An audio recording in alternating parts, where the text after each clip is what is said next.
너 물건은 한 개도 남기지 말고 다 가져가. 나? 시어머니 박영자는 거실 쪽을 힐끗 보며 일부러 큰 소리로 말씀하셨습니다. 그리고는 장롱 깊숙한 곳에서 낡은 가방을 꺼내 내 품에 밀어 넣으셨습니다. 자주색 구슬로 만든 작은 핸드백. 18년 전 결혼 후 첫 번째 시어머니 생신에 내가 밤새워 구슬을 하나하나 깨어서 만들어 드린 것이었습니다. 세월의 바랜 구슬들 사이로 금색 구슬로 수놓은 한 문양이 어렴풋이 남아 있었습니다. 시어머니는 다시 고개를 돌리며 침에 걸린 노인처럼 중얼거리셨습니다. 낡은 거 다 버려. 쓸모없어. 구독과 좋아요로 응원해주세요. 어디서 듣고 계신지 댓글에 알려주세요. 그곳에 사랑과 평화가 함께하길 바랍니다. 2024년 4월 14일 일요일 18번째 결혼기념일이었습니다. 서울 강동구 천호동 시어머니가 일수로 평생 모은 돈으로 1995년에 사신 5층짜리 건물의 5층이 우리 집이었습니다.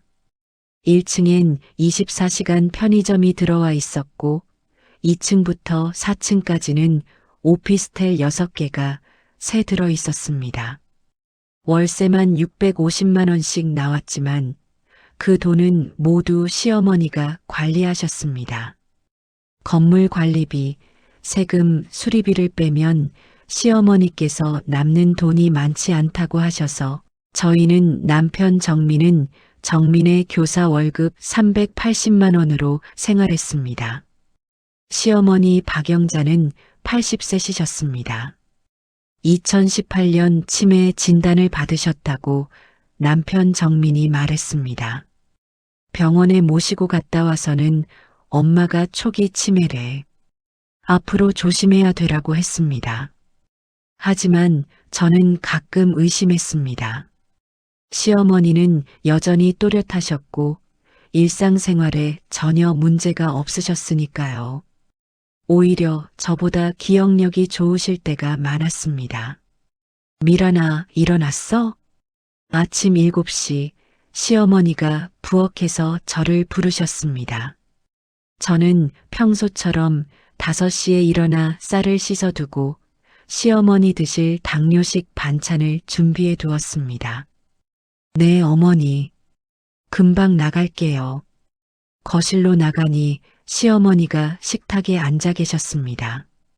80세시신데도 허리가 꼿꼿하셨고 매일 아침 정확히 7시에 일어나셨습니다. 흰머리를 단정하게 빗어 넘기신 모습, 남색 스웨터에 검은 바지를 입으신 모습이 언제나 깔끔했습니다. 오늘 결혼 기념일이지? 네, 어머니. 저는 미소 지으며 대답했습니다. 시어머니는 제 손을 꼭 잡으셨습니다. 미란아, 고맙다. 항상 평소와 다른 말씀이었습니다. 하지만 저는 그 의미를 알 수 없었습니다. 아침을 차리며 저는 생각했습니다. 1년 전부터였습니다. 정민이 늦게 들어오는 날이 많아졌고 말수가 줄었고 저에게 신경질을 자주 냈습니다. 휴대폰을 숨기기 시작했고 주말에도 집에 없는 날이 많았습니다. 몇 달 전부터는 서재에서 자는 날도 많았습니다. 체점하다가 늦어서 또는 수업 준비하려고라는 핑계였지만 저는 알고 있었습니다. 뭔가 잘못되어 가고 있다는 걸. 하지만 물어볼 용기가 없었습니다.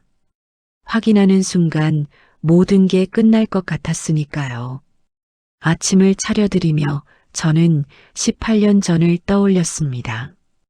2006년 4월 14일 25살의 저는 27살의 정민과 결혼식을 올렸습니다. 을지로 3가에 있는 작은 예식장이었습니다. 하객은 양가 합쳐 10명도 안 됐지만 행복했습니다. 시어머니는 1970년대부터 동네에서 일수박씨로 불리며 가난한 사람들에게 급전을 빌려주고 이자를 받아 평생을 사셨습니다. 악덕 사채업자는 아니었습니다. 이자도 법정 이자율을 넘지 않았고 갚을 능력이 없으면 독촉하지도 않으셨다고 합니다. 그래도 먹고는 살아야지. 나도 빌려간 사람도 시어머니의 입버릇이었습니다. 그렇게 40년을 일하며 모은 돈으로 1995년 이 건물을 사셨습니다. 10시쯤 정민이 일어났습니다.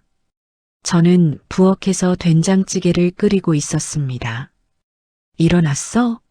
아침 차릴게. 아침은 됐어. 정민의 목소리가 차가웠습니다. 오늘 결혼 기념일인데 저녁이라도 같이. 바빠. 약속 있어. 정민은 바쁘다고 한마디 하고 서재로 들어갔습니다. 문이 닫히는 소리가 유난히 크게 들렸습니다. 정오가 되었습니다. 시어머니와 저는 식탁에 앉아 점심을 먹고 있었습니다. 정민은 아침에 서재에 들어가서 나오지 않았습니다. 그때였습니다. 띵동. 초인종이 울렸습니다. 누구지? 시어머니가 중얼거리셨습니다. 저는 일어나 현관으로 갔습니다. 인터폰 화면에 젊은 여자가 보였습니다. 문을 열었습니다. 누구세요? 검은색 니트 원피스를 입은 27살쯤 되어 보이는 여자가 서 있었습니다. 긴 생머리를 한쪽으로 넘겼고 진한 화장을 했으며 강한 플로럴 향수 냄새가 났습니다. 명품 가방을 들고 있었습니다. 미란 씨죠? 저는 윤아영이라고 해요. 여자가 웃으며 말했습니다. 친한 친구처럼 편하게. 네, 누구시라고요? 그때 서재 문이 열리며 정민이 나왔습니다.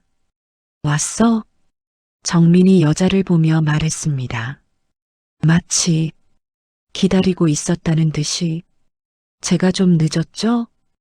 윤아영이 현관에서 신발을 벗으며 대답했습니다. 제가 서 있는데도 아무렇지 않게 집 안으로 들어왔습니다. 잠깐, 지금 뭐 하시는 거예요? 제가 물었습니다. 하지만 윤아영은 대답하지 않고 거실로 걸어갔습니다. 마치 자기 집처럼. 미란아, 잠깐 와봐. 정민이 말했습니다. 저는 멍하니 거실로 갔습니다. 윤아영은 이미 소파에 앉아 다리를 꼬고 있었습니다. 시어머니는 식탁에서 저를 보고 계셨습니다. 정민이 서재에서 가방을 들고 와서 탁자 위에 서류를 펼쳤습니다. 뭐예요, 이게? 이혼 협의서야. 저는 귀를 의심했습니다. 뭐라고? 우리 이혼하자. 정민의 목소리는 너무나 담담했습니다. 마치 오늘 저녁 뭐 먹을지 이야기하는 것처럼. 미쳤어? 당신 지금 무슨 소리 하는 거야? 제 목소리가 떨렸습니다. 미란 씨. 윤아영이 소파에서 몸을 앞으로 기울이며 말했습니다. 저희 진심으로 사랑해요. 미란 씨도 이해해 주세요. 당신 누구야? 감히 남의 집에 들어와서. 곧 이 집 안주인이 될 사람이에요. 윤아영이 웃으며 말했습니다. 저는 정민을 봤습니다. 18년이야. 우리 18년을 함께 살았잖아. 그러니까 충분히 살았잖아. 이제 각자 길 가자. 각자 길을 가.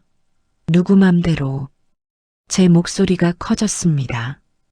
매일 아침 5시에 일어나서 밥하고 당신 도시락 싸주고 어머니 모시고 어머니 아플 때 병원 데려가고 내 18년이라는 세월은 미란 씨, 그건 며느리로서 당연한 일 아니에요?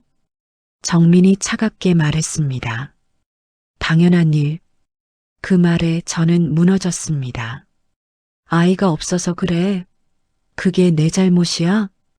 잘못 이야기하는 거 아니야. 그냥 우린 끝인 거야. 끝? 그렇게 쉽게? 쉬운 게 아니야. 2년 동안 고민했어. 2년? 저는 윤아영을 봤습니다. 2년 전부터 이 여자랑 미란 씨, 저희는 진심이에요. 윤아영이 말했습니다. 18년이면 충분히 사셨잖아요. 이제 서로 놔줘요. 정민 씨는 저를 사랑해요. 저는 무릎이 꺾이는 것 같았습니다. 소파에 주저앉았습니다. 안 돼. 이럴 순 없어. 시어머니가 일어나셨습니다. 시끄럽네.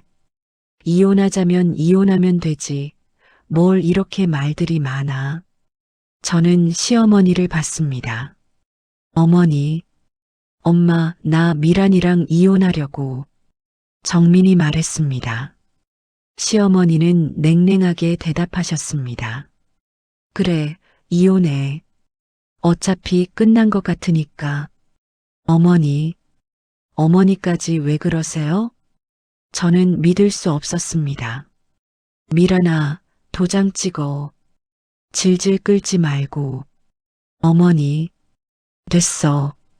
그만해. 시어머니는 돌아서서 방으로 들어가셨습니다. 하지만 문을 닫기 전에 저를 한번 보셨습니다. 그 눈빛, 뭔가 다른 의미가 있는 것 같았습니다. 하지만 저는 그걸 이해할 겨를이 없었습니다. 미란 씨, 서명하세요. 윤아영이 펜을 제 앞으로 밀었습니다. 빨리 하시면 좋겠어요. 저녁에 인테리어 업체 와요. 이 낡은 집 다 고쳐야죠. 저는 펜을 들었습니다. 손이 떨렸습니다. 이혼하면 나는 어디로 가? 그건 내가 알아서 할 일이야. 정민이 차갑게 말했습니다. 재산 분할 같은 거 없어. 이 집은 엄마 건물이고 우리 명의의 재산 없잖아. 내가 벌어서 산 것도 없고 하영이랑 나는 여기서 엄마 모시고 살 거야. 저는 웃었습니다. 웃음이 나왔습니다. 18년. 저는 무엇이었을까요? 그저 하인이었을까요? 저는 이혼 협의서에 이름을 썼습니다. 그리고 도장을 찍었습니다. 잘 생각했어. 정민이 서류를 받아들었습니다. 짐 싸. 오늘 안으로 나가. 방으로 들어가 캐리어에 옷가지를 넣었습니다. 18년치 짐이 고작 캐리어 하나였습니다. 겨울 패딩, 여름 원피스, 속옷, 화장품. 그게 전부였습니다. 결혼할 때 가져온 것도 18년 동안 산 것도 거의 없었습니다. 모든 돈은 생활비로 쓰였고 저에게 남는 건 없었습니다. 짐을 다 쌌습니다. 시어머니께 마지막 인사를 드리러 갔습니다. 방문을 노크했습니다. 어머니, 저 갈게요. 들어와. 방으로 들어갔습니다. 시어머니는 창가에 앉아 계셨습니다. 등이 떨리고 계셨습니다. 미란아, 이리 와. 제가 다가가자 시어머니는 장롱을 여셨습니다. 제일 깊은 곳에서 낡은 구슬 가방을 꺼내셨습니다. 어머니, 그거 18년 전 제가 만든 그 가방이었습니다. 자주색 구슬들이 세월의 발에 있었지만 금색 구슬로 수놓은 항 문양은 여전히 은은하게 빛나고 있었습니다. 시어머니는 가방을 제 손에 쥐어주셨습니다. 묵직했습니다. 안에 뭔가 들어있는 것 같았습니다. 그리고 제 귀에 대고 작은 목소리로 속삭이셨습니다. 혼자 있을 때 열어봐. 아무한테도 보여주지 말고. 저는 시어머니를 봤습니다. 시어머니의 눈에 눈물이 맺혀 있었습니다.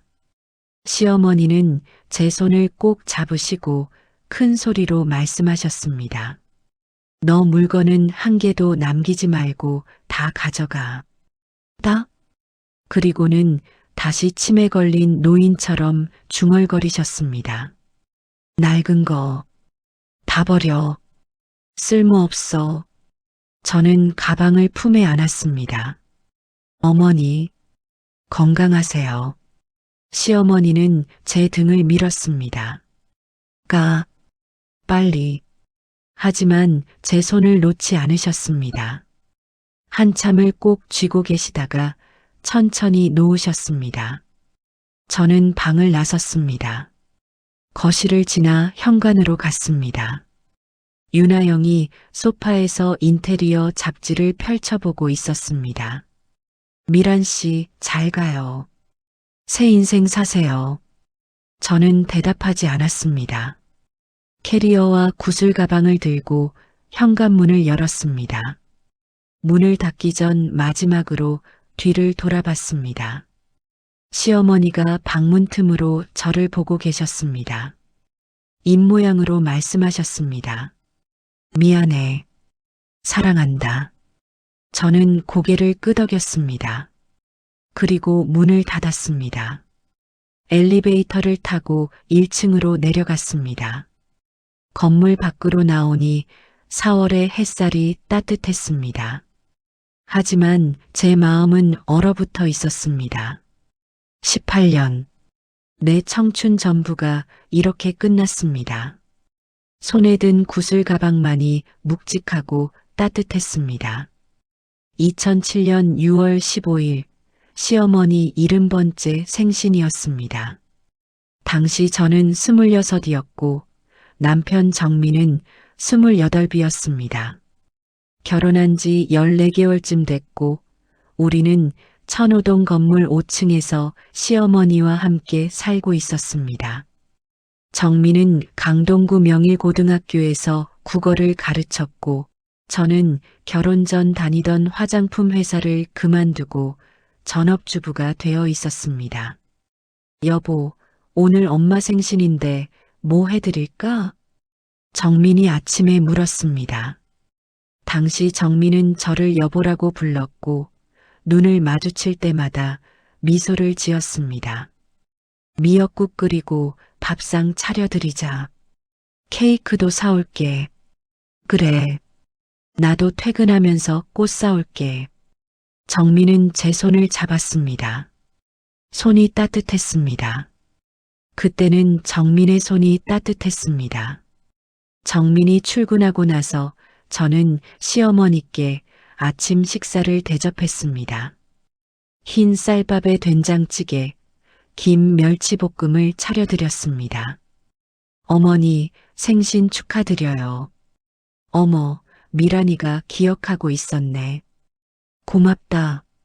시어머니는 언제나 제가 차려드린 밥을 감사히 드셨습니다.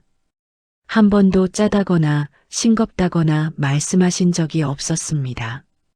설거지를 하며 저는 생각했습니다.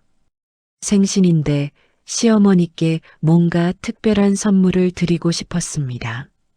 시어머니는 저를 친딸처럼 아껴주셨습니다. 결혼 후 제가 친정에 가고 싶어 하면 미란아, 가고 싶으면 가. 나야 괜찮아 하셨고 제가 감기에 걸리면 직접 죽을 써주셨습니다.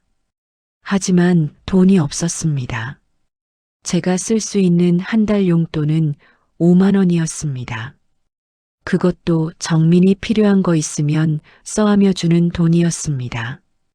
그날 오후 저는 천호역 근처 동대문 시장에 갔습니다. 2007년 6월의 서울은 초여름이었고 거리에는 햇살이 뜨겁게 내리쬐고 있었습니다. 구슬 가게를 하나하나 돌아다녔습니다. 작은 유리 구슬들이 햇빛을 받아 반짝였습니다. 빨간색, 파란색, 초록색, 노란색, 쌀알만한 크기의 예쁜 구슬들이 봉지에 담겨 있었습니다.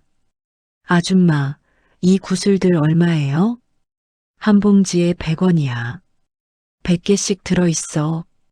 저는 계산했습니다. 작은 가방을 만들려면 구슬이 최소 2,000개는 필요할 것 같았습니다. 자주색 구슬 1,500개, 금색 구슬 500개 정도면 될 것 같았습니다. 자주색 15봉지, 금색 5봉지 주세요. 2,000원이야. 제 지갑에 있는 돈이 25,000원이었습니다. 한 달 용돈 5만 원 중에서 생필품 사느라 쓰고 남은 돈의 전부였습니다. 이거 주세요. 가게 주인은 구슬 봉지들을 비닐봉지에 담아주었습니다. 저는 그 봉지를 들고 집으로 돌아왔습니다. 그날 밤부터 작업을 시작했습니다. 시어머니가 주무시는 밤 11시 방문을 살짝 열어 복도를 확인했습니다. 시어머니 방에서 불이 꺼져 있었습니다. 정민도 이미 잠든 상태였습니다. 저는 손전등을 켰습니다. 그리고 바늘에 실을 깨었습니다. 2007년 6월, 그때는 아직 스마트폰이 없던 시절이었습니다. 손전등 불빛만으로 작업을 해야 했습니다. 먼저 밑그림을 그렸습니다. 가로 20cm, 세로 15cm 크기의 작은 핸드백. 구슬을 하나하나 깨어서 만드는 것이었습니다. 첫 번째 구슬을 실에 깨었습니다. 작은 구멍에 바늘을 통과시키는 게 쉽지 않았습니다. 손전등 불빛이 약해서 눈이 아팠습니다. 1시간쯤 지나자 손가락이 아프기 시작했습니다. 같은 자리를 계속 쥐고 있어서 굳은 살이 생기는 것 같았습니다. 2시간쯤 지나자 허리가 아팠습니다.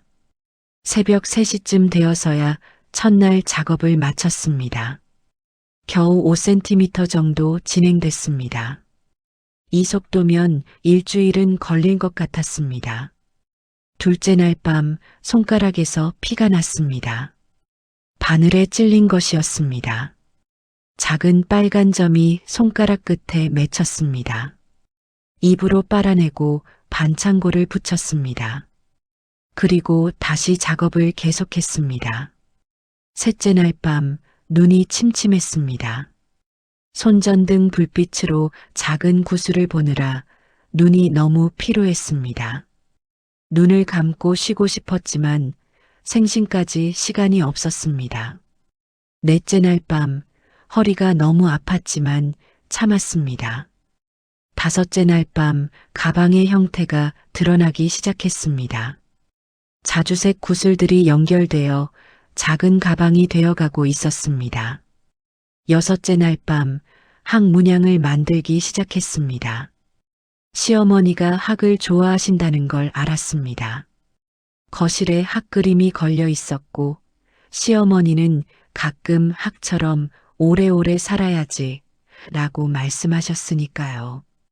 금색 구슬로 학의 목을 만들고 날개를 만들고 다리를 만들었습니다.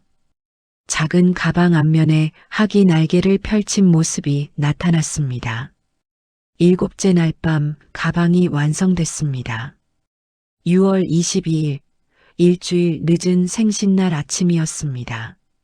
정민은 벌써 학교에 갔고 시어머니께 아침을 드린 후 저는 조심스럽게 가방을 꺼냈습니다. 자주색 구슬로 만든 작은 핸드백, 금색 구슬로 수놓은 학, 작지만 정성이 가득한 가방이었습니다. 어머니, 이거 받아주세요. 늦었지만 생신 선물이에요. 시어머니는 가방을 보셨습니다. 한참을 말없이 보시더니 손으로 학 문양을 천천히 쓰다듬으셨습니다. 그 손길이 조심스러웠습니다. 마치 깨질까봐 두려워하는 것처럼.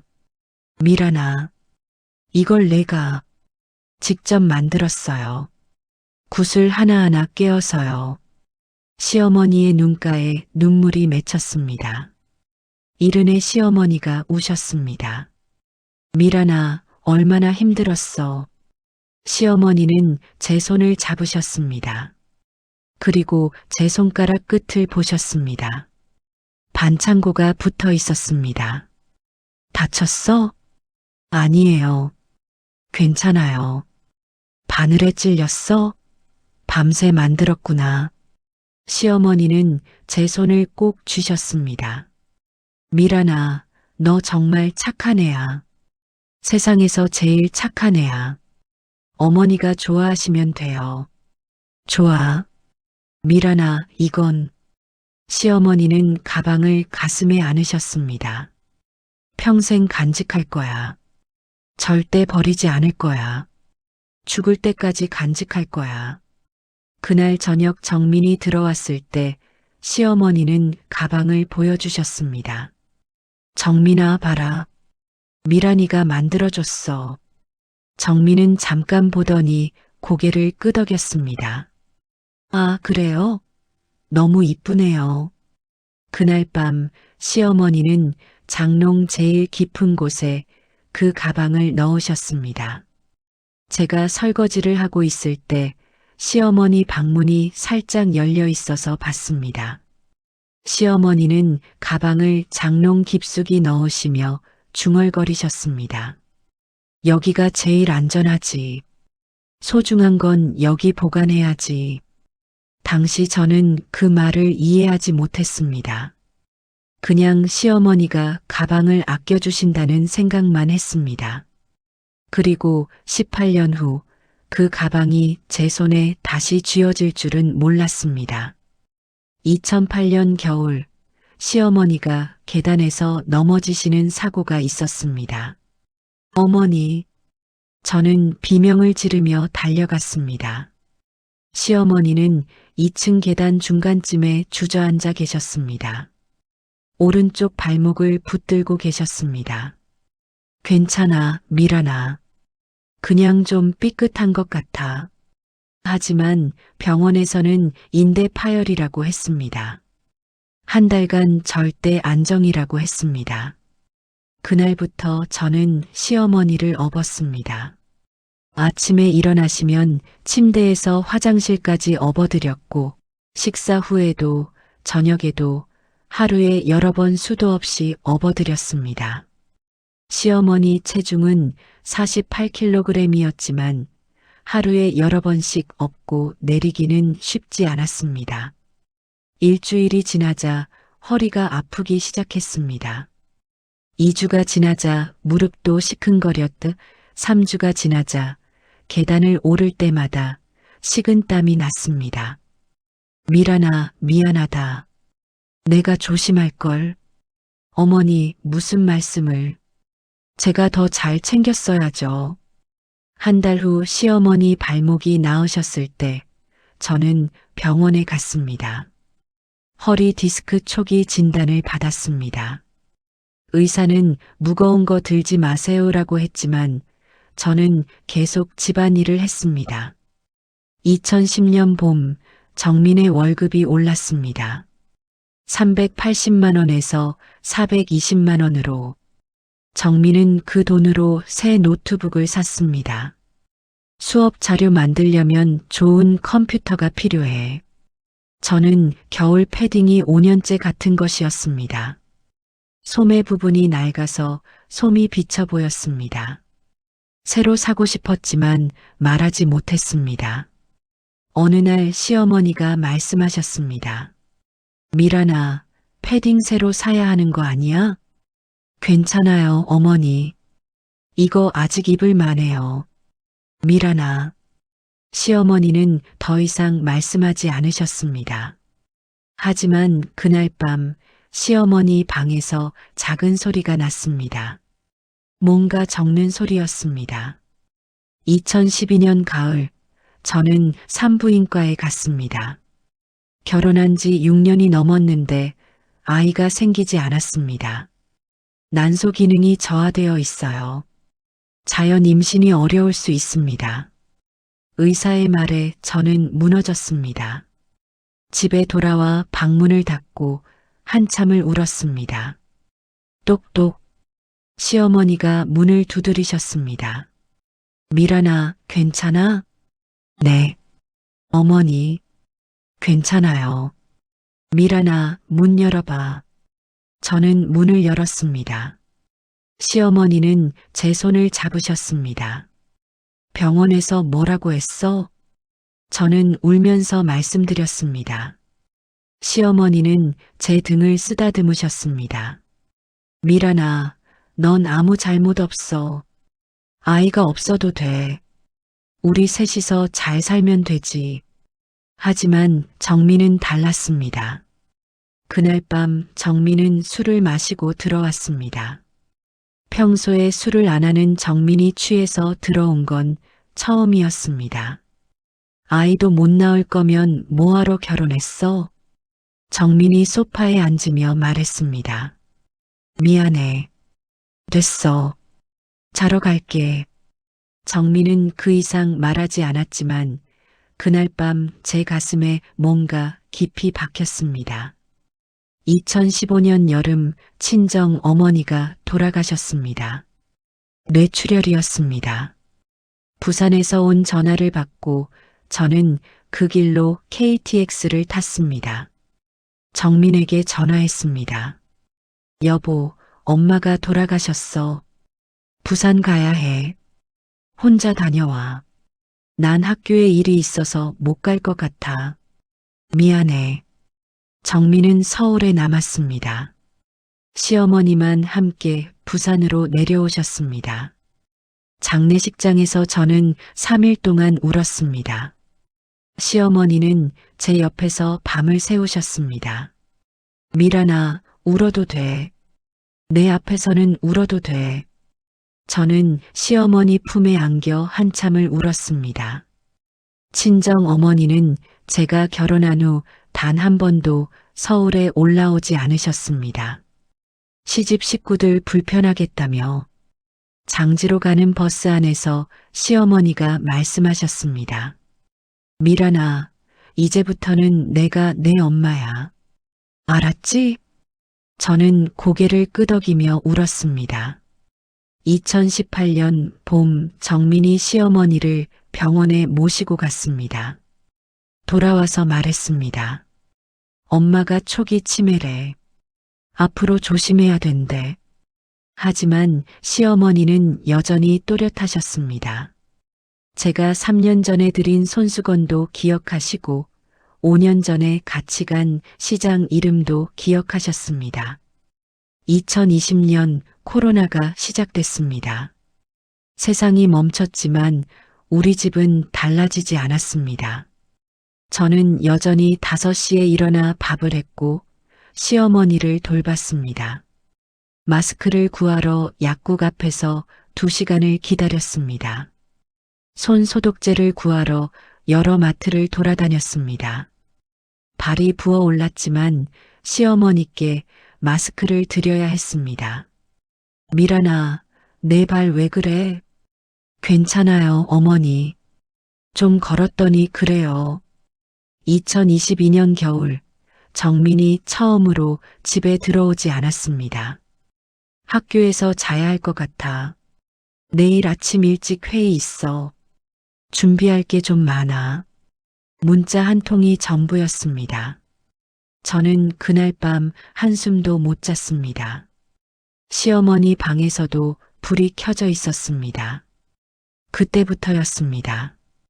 정민이 달라지기 시작한 건 2023년 봄 정민은 주말에도 나갔습니다. 저녁에도 늦게 들어왔습니다.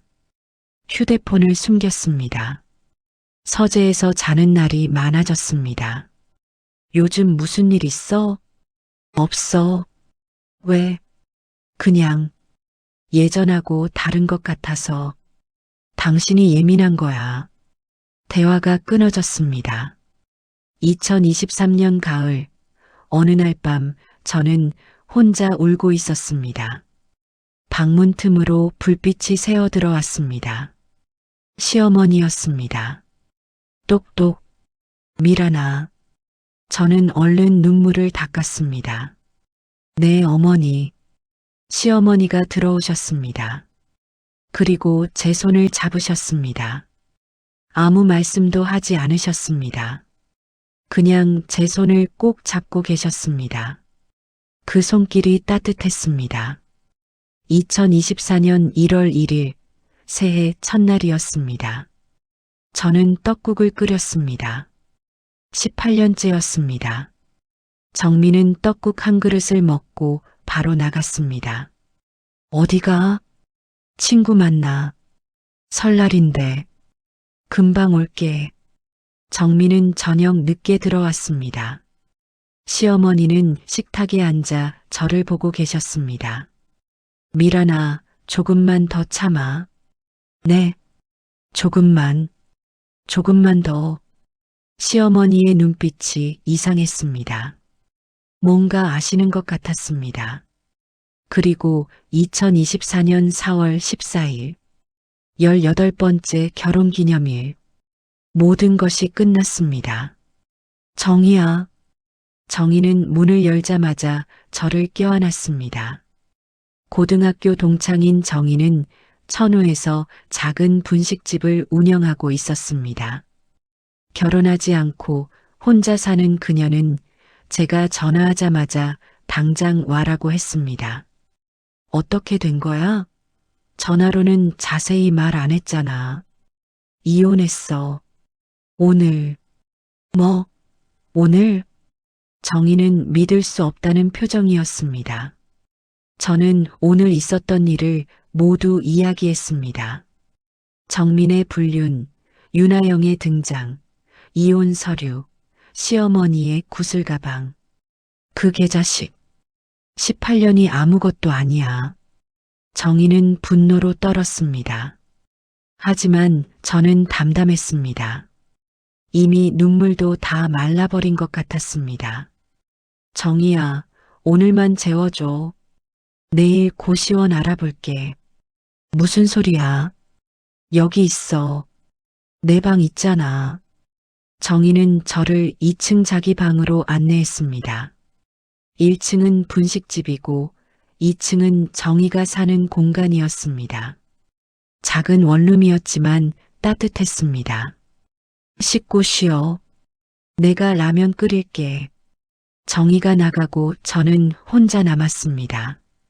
캐리어를 열어 옷가지를 꺼내는데 구슬 가방이 보였습니다. 시어머니가 주신 그 가방. 저는 가방을 무릎 위에 올려놓았습니다. 묵직했습니다. 안에 뭐가 들었을까요? 혼자 있을 때 열어봐. 아무한테도 보여주지 말고. 시어머니의 말씀이 떠올랐습니다. 저는 천천히 가방을 열었습니다. 18년 동안 시어머니가 보관하셨던 가방. 자주색 구슬들이 세월의 발에 있었지만 제가 만들었던 그때의 모습 그대로였습니다. 안을 들여다봤습니다. 두툼한 봉투 하나와 작은 열쇠 하나가 들어 있었습니다. 열쇠는 노쇠로 만들어진 작은 열쇠였습니다. 손가락 한마디 정도 크기였고 번호가 새겨져 있었습니다. 우리은행 천호지점 204번. 금고 열쇠였습니다. 봉투는 두툼했습니다.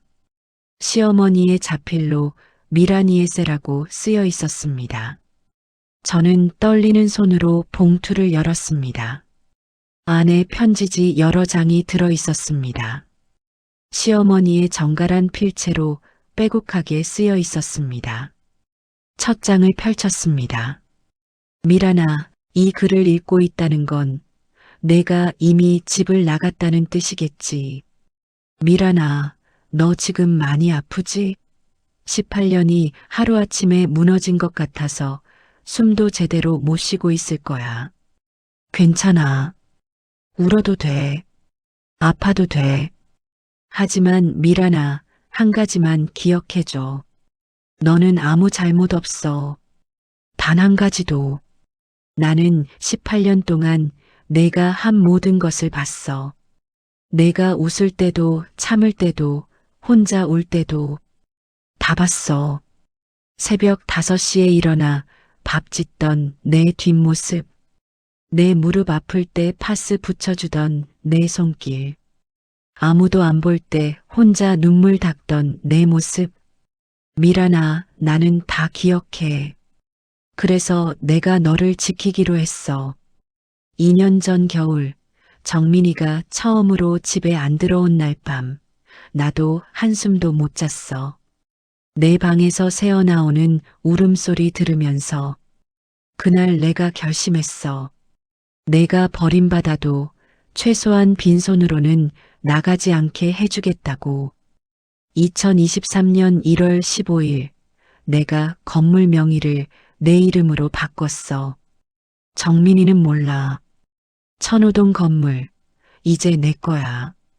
월세 650만 원. 내 돈이야. 정민이는 아직 내 건물인 줄 알아. 그 여자도 건물 노리고 들어온 거야. 하지만 미란아, 그건 이미 내 거야. 어머니가 일수로 40년 동안 일해서 산 건물이야. 그 건물로 정민이를 키웠고 너를 맞이했어.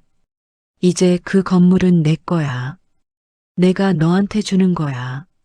미란아, 내일 아침 우리은행 천호지점에 가. 204번 금고. 안에 내가 준비한 게 있어. 많지는 않아. 하지만 내가 새로 시작하기에는 충분할 거야. 그리고 윤아영, 그 여자 말이야. 탐정한테 6개월 동안 조사시켰어. 증거 다 모았어.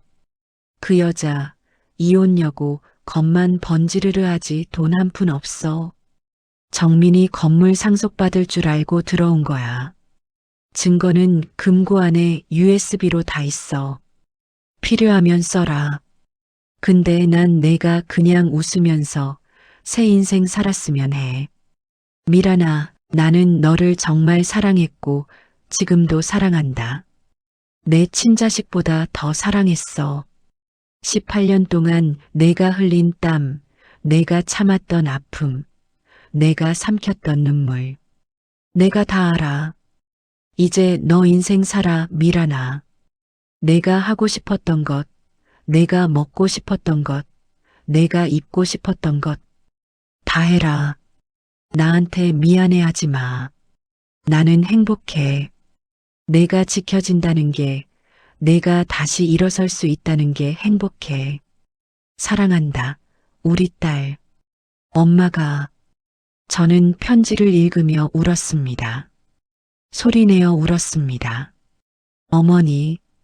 그때 정희가 라면을 들고 들어왔습니다. 미란아, 라면 식어. 왜 울어? 정희는 제 옆에 앉았습니다. 저는 편지를 보여줬습니다. 정희도 편지를 읽으며 함께 울었습니다. 미란아, 어머님이 정말. 우리는 한참을 울었습니다. 손에 든 금고 열쇠가 차가웠습니다. 하지만 그 안에 담긴 시어머니의 사랑은 따뜻했습니다. 다음 날 아침 9시, 저는 우리은행 천호지점 앞에 서 있었습니다. 손에 든 작은 열쇠가 떨렸습니다. 어서 오세요. 은행 직원이 웃으며 맞이했습니다. 금고를 열고 싶은데요. 204번이요. 신분증 확인 부탁드립니다. 저는 신분증을 건넸습니다. 직원은 컴퓨터로 확인하더니 고개를 끄덕였습니다. 서밀한 고객님 맞으시네요. 이쪽으로 오세요. 지하로 내려갔더니 긴 복도 양쪽으로 금고들이 늘어서 있었습니다. 204번 여기 있습니다. 직원이 금고 앞에서 멈췄습니다. 저는 떨리는 손으로 열쇠를 꺼내 금고를 열었습니다. 안에는 두툼한 갈색 봉투 하나와 작은 USB 하나가 들어 있었습니다. 천천히 확인하세요. 다 보시면 불러주시면 됩니다. 직원이 나가고 저는 혼자 남았습니다. 먼저 USB를 꺼냈더니 작은 메모지가 붙어 있었습니다. 윤아영 증거, 이혼녀, 부모 의절, 재산 없음. 정민이 건물 노림. 2022년 12월 2024년 3월. 시어머니는 정말 모든 것을 준비하셨습니다. 다음으로 봉투를 열었더니 안에 통장과 서류들이 들어 있었습니다. 통장을 펼쳤습니다. 예금주 서미란. 잔액 2억 3천만 원. 저는 숨이 멎는 것 같았습니다. 2억 3천만 원. 통장 뒷페이지를 넘겼습니다. 2023년 1월 15일부터 매달 500만 원씩 입금된 기록이 있었습니다. 천호동 건물 월세였습니다. 650만 원에서 관리비를 빼면 대략 500만 원 정도 남았을 것입니다. 시어머니는 2023년 1월부터 건물 월세를 제 통장에 넣고 계셨습니다. 15개월. 또 다른 서류를 꺼냈습니다. 건물 등기부등본이었습니다. 소유자 서미란. 주소 서울시 강동구 천호동 XXX-XX. 등기일 2023년 1월 15일. 정말로 천호동 건물이 제 이름으로 되어 있었습니다. 저는 그 자리에 주저앉았습니다. 어머니는 18개월 전부터 모든 것을 준비하셨습니다. 건물 명의 이전, 통장 개설, 월세 입금. 정민이가 바람 피우는 걸 알고도 참으시며 치매인 척하시며 저를 지킬 준비를 하셨습니다. 금고 문을 닫고 은행을 나왔습니다. 4월에 햇살이 눈부셨습니다. 손에 든 통장과 서류가 묵직했습니다. 저는 정의 분식집으로 돌아왔습니다. 미란아, 어땠어? 어머니가 천호동 건물을 내 이름으로 바꿔주셨어. 그리고 월세도 내 이름으로 된 통장 넣으셨더라고. 진짜? 정희는 눈을 크게 떴습니다. 어머니, 정말 대단하신 분이야. 저는 고개를 끄덕였습니다. 이제 뭐 할 거야? 일단 여기서 도우면서 생각해 볼게. 나도 언젠가는 내 가게 하나 하고 싶었거든. 좋아. 우리 같이 하자. 그날부터 저는 정희 분식집에서 일을 도왔습니다.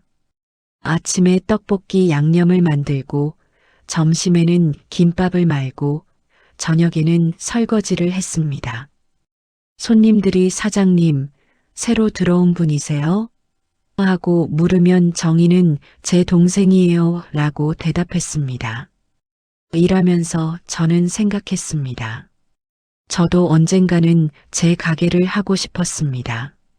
작은 카페나 식당, 제가 원하는 대로 제 이름으로. 하지만 급하지 않았습니다. 천천히 준비하고 싶었습니다. 그렇게 일주일이 지났습니다.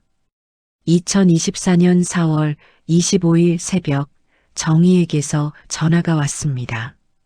미란아, 어머님 병원에 계신데. 뭐? 저는 벌떡 일어났습니다. 지나가던 사람이 쓰러지신 거 발견하고 119 불렀나 봐. 혼자 밖에 나가셨다가 길에서 쓰러지셨나 봐. 지금 서울대병원 응급실이래. 휴대폰에 내 번호가 1번으로 되어 있어서 너한테 전화한 거래. 어머니가. 저는 옷을 챙겨 입고 밖으로 뛰어나갔습니다. 서울대병원 응급실. 저는 숨을 헐떡이며 병원에 도착했습니다. 박영자 환자분 보호자세요? 간호사가 물었습니다. 네, 저 며느리인데요. 이쪽으로 오세요. 저는 병실로 안내받았습니다. 시어머니는 침대에 누워 계셨습니다. 산소호흡기를 끼고 계셨고 여러 개의 선이 연결되어 있었습니다. 어머니, 저는 시어머니 손을 잡았습니다. 차가웠습니다. 의사 선생님은 뭐라고 하셨어요? 심근경색으로 쓰러지셨습니다. 많이 약하신 상태예요. 가족분들 모두 오시는 게 좋을 것 같습니다. 저는 정민에게 전화했습니다. 어머니 병원에 계셔. 서울대병원 응급실. 뭐? 알았어. 정민은 1시간 후에 도착했습니다. 윤아영도 함께였습니다. 엄마. 정민이 병실 문을 열었습니다. 하지만 시어머니는 눈을 감고 계셨습니다. 어떻게 된 거야? 정민이 저에게 물었습니다. 길에서 쓰러지셨대. 심근경색 이실에. 윤아영은 병실 한 구석에 서서 휴대폰만 보고 있었습니다. 정민은 간호사에게 설명을 듣더니 밖으로 나갔습니다. 윤아영도 따라 나갔습니다. 저는 혼자 시어머니 곁에 남았습니다. 어머니, 저예요. 미란이요. 저는 시어머니 손을 꼭 잡았습니다. 그때였습니다. 시어머니의 손가락이 살짝 움직였습니다. 어머니, 깨셨어요? 시어머니가 천천히 눈을 뜨셨습니다. 저를 보셨습니다. 입술이 움직였습니다. 하지만 소리가 나오지 않았습니다. 저는 귀를 가까이 대었습니다. 네, 어머니. 저 여기 있어요.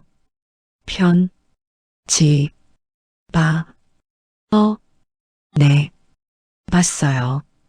고마워요, 어머니. 시어머니가 미소 지으셨습니다. 아주 작은 미소였습니다.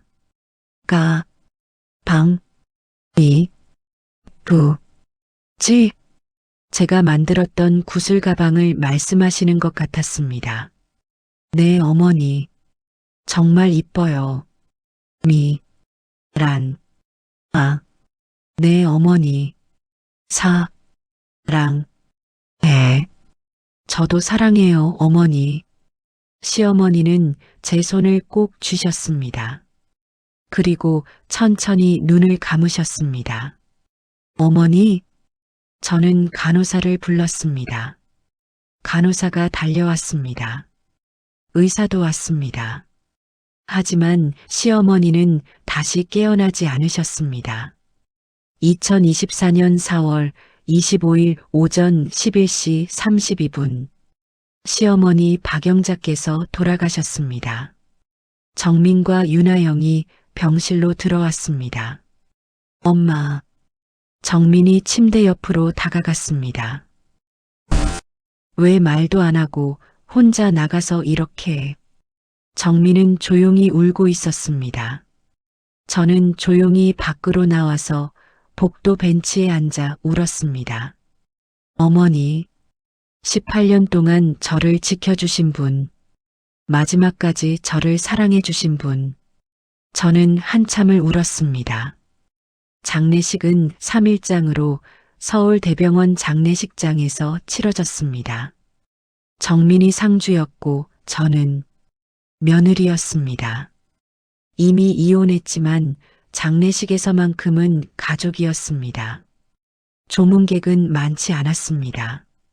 동네 사람들 몇 명, 정민 학교 동료들, 그리고 제 친구 정희.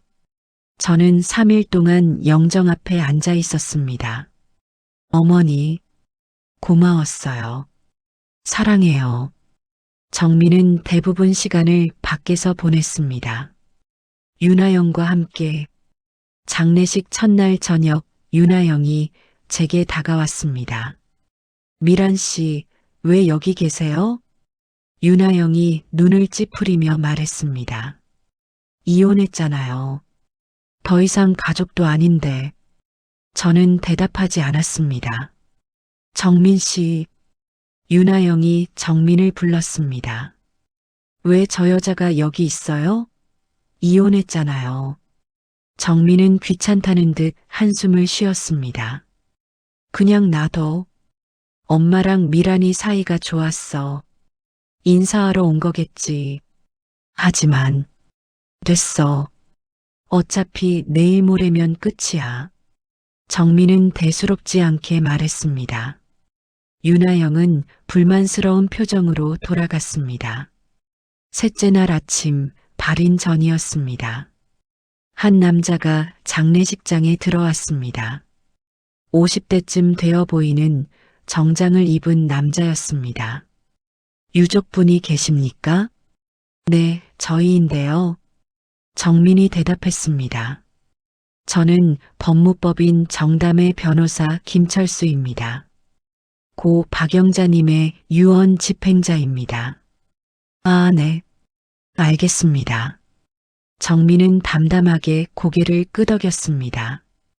당연한 절차라는 듯이 내일 발인 후 사무실로 오시면 유언장을 낭독하겠습니다. 서미란 씨도 함께 오셔야 합니다. 잠깐만요. 왜 미란이까지 와야 하는 겁니까? 정민의 표정이 굳어졌습니다. 저희 이혼했는데요. 더 이상 가족도 아닌데 유언 낭독에 왜? 유언장에 서미란 씨가 명시되어 있습니다. 반드시 참석하셔야 합니다. 변호사는 단호하게 말하며 명함을 건네고 나갔습니다. 정민은 저를 봤습니다. 너한테 뭘 준다는 거야? 몇 푼이나 되겠어? 저는 대답하지 않았습니다. 2024년 4월 28일 발인 다음 날 저는 법무법인 정담 사무실 앞에 서 있었습니다. 정민과 윤하영도 함께였습니다. 어서 오세요. 이쪽으로 앉으시죠. 김철수 변호사가 우리를 회의실로 안내했습니다. 테이블 위에 봉투 하나가 놓여 있었습니다. 고 박영자님께서 2023년 1월 15일에 작성하신 공증 유언장입니다. 지금부터 낭독하겠습니다. 변호사는 봉투를 열고 유언장을 꺼내 읽기 시작했습니다. 유언장. 본인 박영자 1941년생은 정신이 온전한 상태에서 다음과 같이 유언합니다. 천호동 건물 서울시 강동구 천호동 XXX-XX 감정가 20억 원. 구로구 개봉동 건물 5층 상가 건물 감정가 25억 원. 송파구 문정동 건물 5층 오피스텔 감정가 32억 원. 모든 예금 및 금융자산 8억 원. 총 85억 원 상당의 재산 전부를 며느리 서미란에게 증여합니다. 뭐? 정민이 벌떡 일어났습니다. 무슨 소리예요? 건물이 3개? 윤하영도 눈이 휘둥그레졌습니다. 저도 놀랐습니다. 천호동 건물만 알고 있었는데 2개는 처음 듣는데요. 제가 말했습니다. 고인께서는 아무에게도 알리지 않고 건물 2채를 더 구입하셨습니다. 2010년 개봉동 건물, 2015년 문정동 건물을 각각 구입하셨고 2023년 1월 15일 모두 서미란 씨 명의로 변경하셨습니다. 그럴 리가 없어. 내가 아들인데 왜? 정민이 소리쳤습니다. 개봉동 건물 월세 800만 원, 문정동 건물 월세 950만 원입니다. 정민은 말을 잇지 못했습니다. 계속 읽겠습니다. 변호사가 유언장을 계속 읽었습니다. 아들 한정민에게 이 재산들은 내가 태어났을 때부터 너를 위해 모은 것이었다. 하지만 나는 내가 무엇을 소중히 여기는지 보았고 누구를 함부로 대하는지 알게 되었다. 18년을 당연하게 여기는 사람에게 내 평생을 물려줄 수는 없었다. 며느리 서미란에게 18년 동안 이 집의 며느리였지만 나에게는 딸이었다. 새벽부터 저녁까지 한 번도 불평 없이 이 집을 지켜준 사람, 내가 아플 때 곁에 있어준 사람, 아무도 보지 않을 때도 정성을 다한 사람, 그 18년이 헛되지 않게 하고 싶었다. 이 재산으로 내 인생을 살아라. 내가 하고 싶었던 것들을 하고 내가 받아야 했던 대접을 받으며 살아라. 고맙고 미안하고 사랑한다. 2023년 1월 15일 유언자 박영자인 변호사가 유언장을 내려놓았습니다. 회의실이 조용했습니다. 정민은 그 자리에 주저앉았습니다. 엄마가 감정가 기준으로 천호동 건물 20억, 개봉동 건물 25억, 문정동 건물 32억입니다. 예금 8억을 포함하여 총 85억 원 상당의 재산이 모두 서밀한 씨께 증여됩니다. 85억. 윤하영의 얼굴이 하얗게 질렸습니다. 아니, 이게... 윤하영이 정민을 봤습니다. 정민 씨, 이거 어떻게 된 거예요? 시어머니 건물 하나라고 하지 않으셨어요? 그리고 그 재산을 다 저 여자한테 준다고요? 나도 몰랐어. 엄마가... 거짓말. 윤하영이 소리쳤습니다. 저 속인 거잖아요. 85억이나 되는 재산이 있는데 나도 몰랐다고. 정민도 소리쳤습니다. 저는 그 광경을 조용히 지켜봤습니다. 윤하영이 저를 봤습니다. 미란 씨, 이거 나눠야 하는 거 아니에요? 아들한테 하나도 안 준다는 게 말이 돼요? 저는 윤하영을 봤습니다. 저도 처음 알았어요. 건물이 3개인 거. 그래도 18년 동안 제가 한 일이 당연한 일이라고 했잖아요. 제 목소리는 차가웠습니다. 어머니는 그렇게 생각 안 하셨나 봐요. 윤하영은 입을 다물었습니다. 정민이 저를 봤습니다. 미란아, 제발. 건물 하나만이라도. 안 돼요. 미란아. 어머니 유언이에요. 저는 어머니 뜻대로 할 거예요. 저는 일어났습니다. 변호사님, 절차가 더 필요한가요? 서명만 하시면 됩니다. 저는 서류에 서명했습니다. 뒤를 돌아보니 정민이 고개를 숙이고 있었습니다. 윤하영은 저를 노려보고 있었습니다. 저는 회의실을 나왔습니다. 건물 밖으로 나오니 햇살이 따뜻했습니다. 어머니, 저는 하늘을 봤습니다. 어머니, 감사합니다. 정말 감사해요. 2024년 6월, 저는 천호역 근처에 작은 카페를 열었습니다. 이름은 작은 보물이었습니다. 1층은 카페였고 2층은 작은 전시 공간이었습니다. 동네 작가들의 작품을 전시하고 가끔 신앙송회나 작은 음악회도 열었습니다. 카페 벽에는 자주색 구슬 가방이 액자 속에 걸려 있었습니다. 시어머니께 만들어드린 그 가방, 18년을 보관하셨던 그 가방, 그 옆에 작은 메모가 붙어 있었습니다. 사랑은 기록됩니다. 마이너스 박영자 할머니의 가방. 건물 3채의 월세는 총 2,400만 원이었습니다. 관리비를 빼면 대략 1,800만 원 정도 남았습니다. 저는 그 돈으로 카페를 운영하고 나머지는 저축했습니다. 통장에 5억 3천만 원은 그대로 두었습니다. 언젠가 좋은 일에 쓸 거라고 생각했습니다. 어느 날 카페에 손님이 왔습니다. 정민이었습니다. 들어가도 돼? 커피 마시러 온 거면 괜찮아요. 정민은 구석 자리에 앉았습니다. 저는 아메리카노를 만들어 갖다 놓았습니다. 고마워. 4,500원이요. 응. 정민은 한참을 앉아 있다가 입을 열었습니다. 미란아, 미안해. 정말 미안해. 내가 잘못했어. 저는 대답하지 않았습니다. 하영이랑은 끝났어. 유언장 낭독날 이후로 헤어졌어. 그래요. 다시 시작할 수 없을까? 저는 정민을 봤습니다. 안 돼요. 미란아.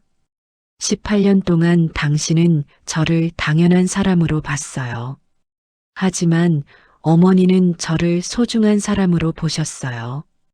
이제 저도 저를 소중한 사람으로 볼 거예요. 정민은 더 이상 말하지 못했습니다. 얼마 후 정민은 천호동 건물에서 나갔습니다. 제 건물이었으니까요.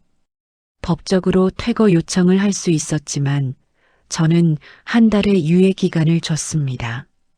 그리고 2024년 7월 정민은 다른 곳으로 이사했습니다. 저는 5층을 리모델링했습니다. 작은 스튜디오 3개로 만들어 젊은 예술가들에게 싼 값에 임대해줬습니다. 시어머니께서 일수로 사람들 도우셨듯이 저도 그렇게 하고 싶어요. 개봉동 건물과 문정동 건물도 정희와 함께 관리했습니다. 정희는 분식집을 접고 제 카페에서 함께 일하기 시작했습니다. 미란아, 우리 진짜 사업가 됐다. 정희가 웃으며 말했습니다. 응, 어머니 덕분에. 2025년 4월, 1년이 지났습니다. 저는 천호동 공동묘지에 있는 시어머니 묘소를 찾아갔습니다. 저는 묘 앞에 꽃을 놓고 앉았습니다. 어머니, 저 잘 지내고 있어요. 4월에 바람이 불었습니다. 카페도 잘 되고 있고요. 손님들이 구슬 가방 보고 다들 이쁘다고 해요. 벚꽃잎이 날렸습니다. 어머니, 감사했어요. 18년 동안 저를 지켜주셔서, 그리고 마지막까지 저를 사랑해 주셔서 저는 눈물을 닦았습니다. 이제 저도 저를 사랑하는 법을 배우고 있어요. 어머니가 저를 사랑하셨던 것처럼 하늘이 맑았습니다. 저는 가방에서 작은 공책을 꺼냈습니다. 새로 산 공책이었습니다. 첫 페이지를 펼쳤습니다. 2025년 4월 15일. 새로운 시작. 저는 펜을 들었습니다. 오늘 카페에 단골 손님이 책을 선물해 주셨다. 처음으로 누군가에게 선물을 받았다. 기분이 좋았다. 저는 미소 지었습니다. 이제 저도 기록할 것입니다. 제 삶을, 제 행복을, 제 사랑을. 시어머니께서 18년 동안 저를 지켜보셨듯이 이제는 제가 저를 기록할 차례입니다. 어머니, 저 행복해요. 정말로요. 작은 나비 한 마리가 날아왔습니다. 하얀 날개를 펄럭이며 천천히 내려와 제 공책 위에 앉았습니다. 어머니께서 오신 것 같았습니다. 그래, 미란아. 그걸 듣고 싶었어. 나비는 잠시 공책 위에 머물다가 다시 하늘로 날아올랐습니다. 저는 일어나 묘소에 절을 했습니다. 그리고 돌아섰습니다. 새로운 삶을 향해. 손에 든 공책에서 온기가 느껴졌습니다. 오늘의 이야기 어떠셨나요? 당신도 누군가에게 소중한 사람입니다.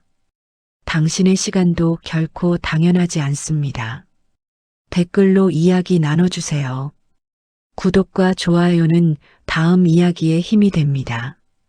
감사합니다.